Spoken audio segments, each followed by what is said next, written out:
Oh, hey, I think that gun over there just killed a guy. Fuck you, murderer. But who can blame him? I mean, sometimes it's just fun to be bad, and how else am I gonna let out my evil urges to rob banks, play golf, or snort baking soda? No. No. Absolutely not. Maybe.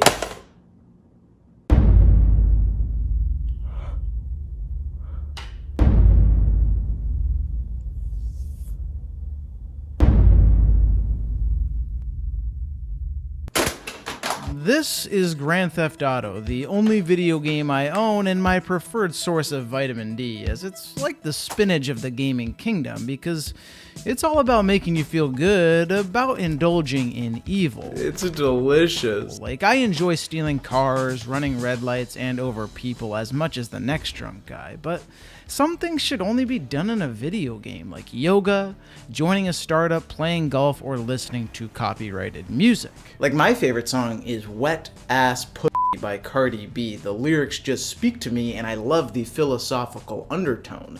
Let's give it a listen.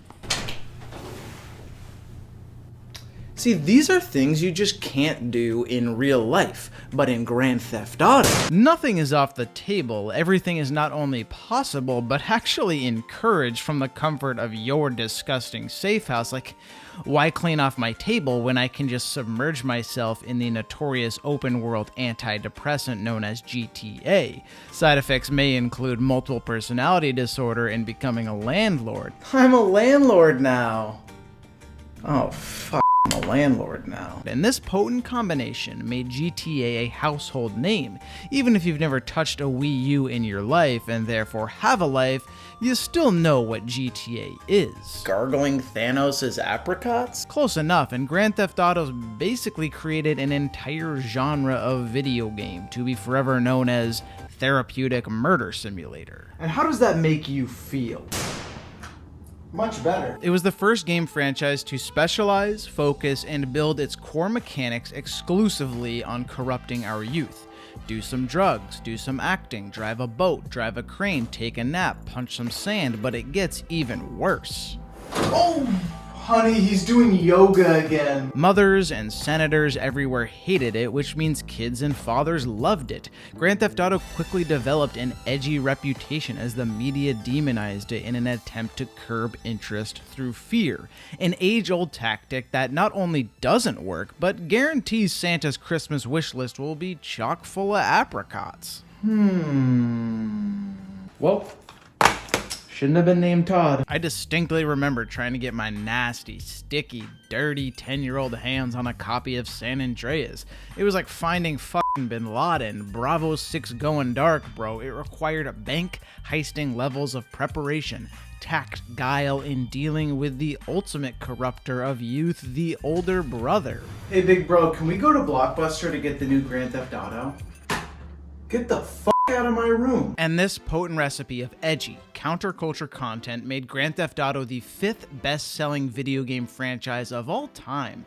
That's $9 billion worth of repressed emotions. Who needs a dead therapist? Probably that guy. And GTA has only been outsold by hyper-violent video games like Call of Duty, Mario, Tetris, and Pokemon. We've probably killed like 1,000 Zubats. Genocidal tendencies. Grand Theft Auto was developed by Rockstar Games, the legendary company behind Red Dead Redemption, Max Payne, L.A. Noire, and Bully. I'll bet you one fist you can't guess what that game's about. Do you play as a bully? Seems a bit on the nose. GTA exploded in popularity because of its expansive, imaginative, and all-consuming booby-filled environment. Like, why go outside when I can work a 9-to-5 in pest control inside a virtual Detroit? Plus, the real world be fucking whack, bro. So unrealistic. And Grand Theft Auto 5 is the grandest, boldest, and most developed iteration in the series, garnering critical and financial acclaim. The critics loved it, the gamers praised it, and Needlebanger thinks it's a polished turd. What a compliment! And this turd became the second best-selling video game of all time behind only Minecraft. the wholesome open world antithesis to GTA with pigs instead of people, creepers instead of pigs, and square boobies instead of circles. GTA. And behind the continued growth and financial success of GTA Online, 5 is also apparently the last installment in the franchise, as it's been nearly a decade, 3 console generations, and a single chest tier later, and not a single text or whisper has been heard from Rockstar on the subject. I really can't imagine why.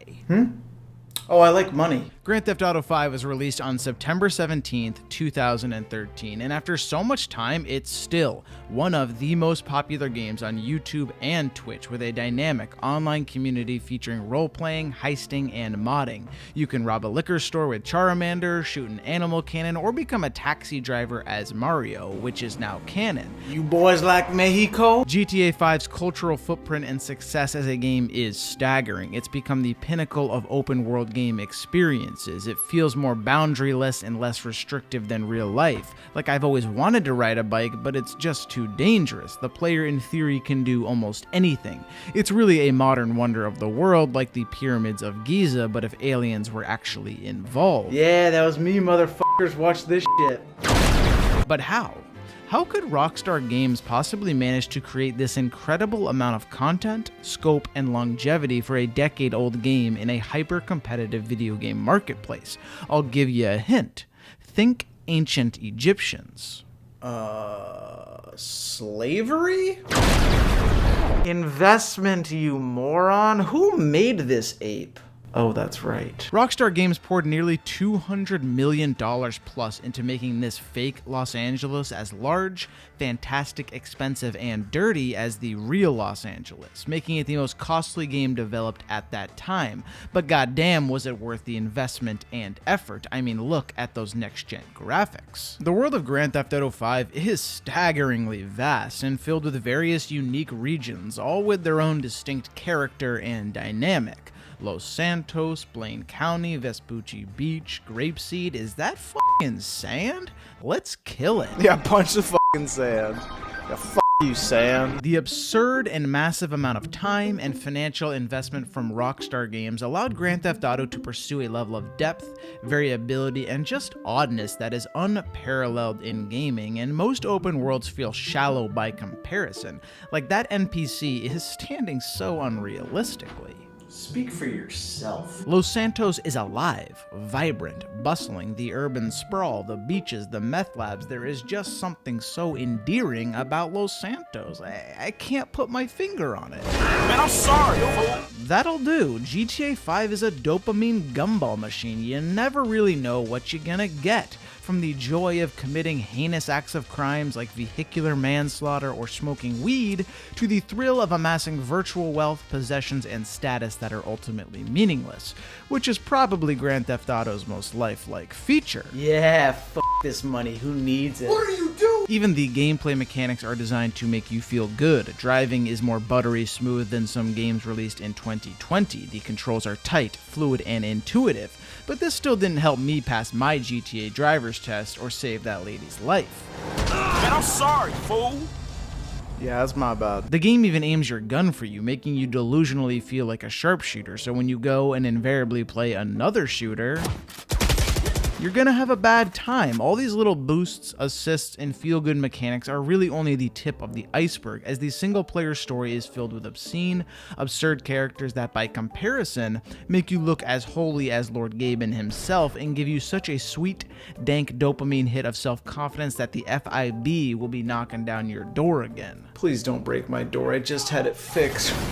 I really like Grand Theft Auto 5's single player. It feels so spacious yet focused, and each character you meet is truly unique and completely fleshed out. Like, look at that disgusting flesh. They're basically real human beings, which means they're a bunch of selfish assholes. Maybe if you got rid of that old yee ass haircut you got, you get some bitches on your dick. Damn it, I really liked my hair. The campaign focuses on the intertwining relationships and storylines of three main pro-antagonists. You've got Trevor, Franklin, and Michael, each with their own unique abilities, quirks, style, and each represents a stereotypical GTA player. So insane. Yes, there's Michael, the savvy veteran who plays things clean, wants to build wealth, respect, acclaim, buy a house, tear down a house, the American dream. What's that truck doing over there? Yeah, you gonna feel this, dog.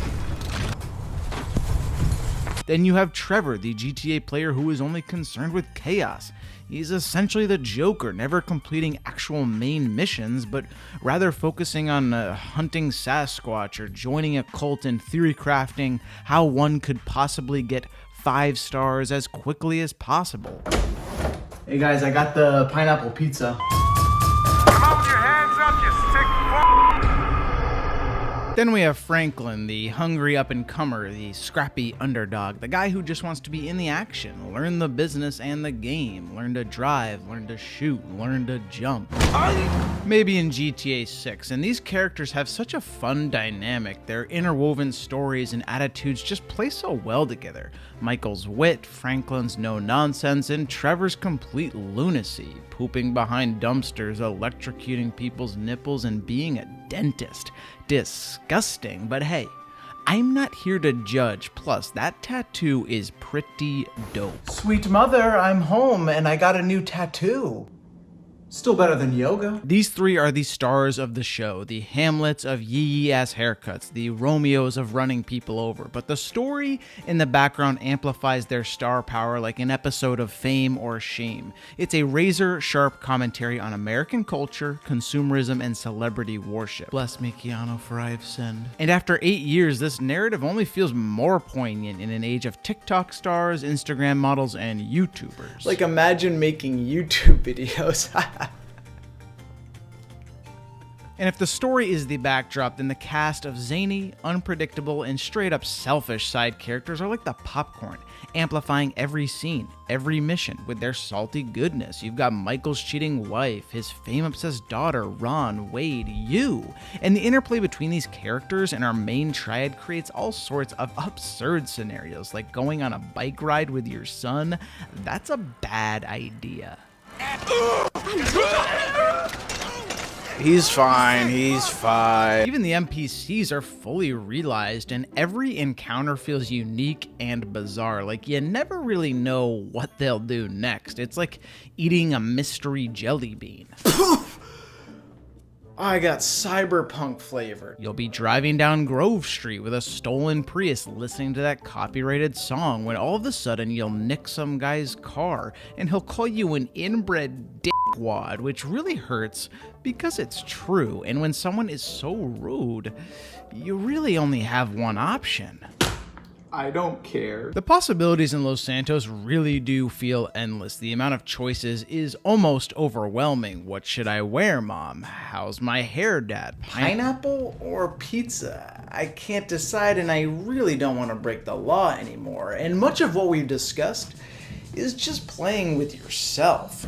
Gross. GTA Online has so much fresh content that one can't possibly cover it in a single video, and this makes Grand Theft Auto in many ways the perfect game.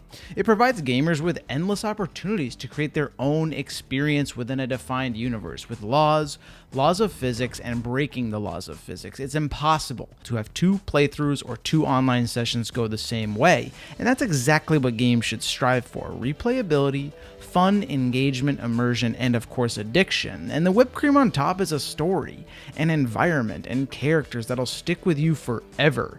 And that is why you will never, ever play another game like Grand Theft Auto 5. Unless GTA 6 comes out. Cheers.